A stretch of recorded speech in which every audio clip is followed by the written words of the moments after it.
These are just a few of the more than 250 children who have been abducted by a parent and taken from the United States to Japan during the last 15 years. More than 20 of their American parents recently traveled to Washington to protest against Japanese policies and meet with U.S. officials. Christopher Savoy, who was awarded custody of his 2 children in a U.S. court, says it's time for his government to take action.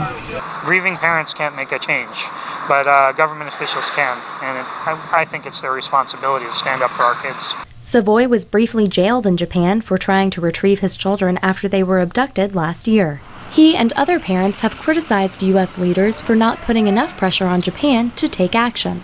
Some believe that Japan's status as a close U.S. ally has discouraged American leaders from broaching the issue.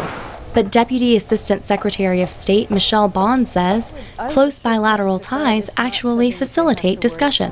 It's the strength of our relationship with Japan that makes it possible for us to bring up difficult and complicated issues like this one and to press hard for a resolution. Some of the parents protested outside Japan's embassy after meeting with American officials.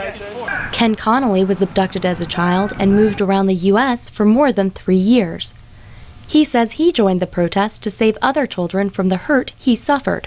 My abduction was so severe, and I would pray and hope that our officials and legislators will think about that and will find ways to work together and put aside parties or nationalities to bring these children home. The protesters call Japan a black hole for child abduction. The U.S. State Department says Tokyo has never taken action to return a child kidnapped from another nation and even denies visitation.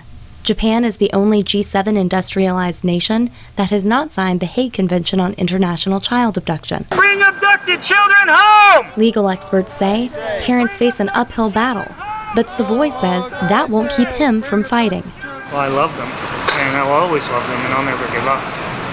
And I just hope that they're okay. I just hope they're okay. MacKenzie Babb, VOA News, Washington.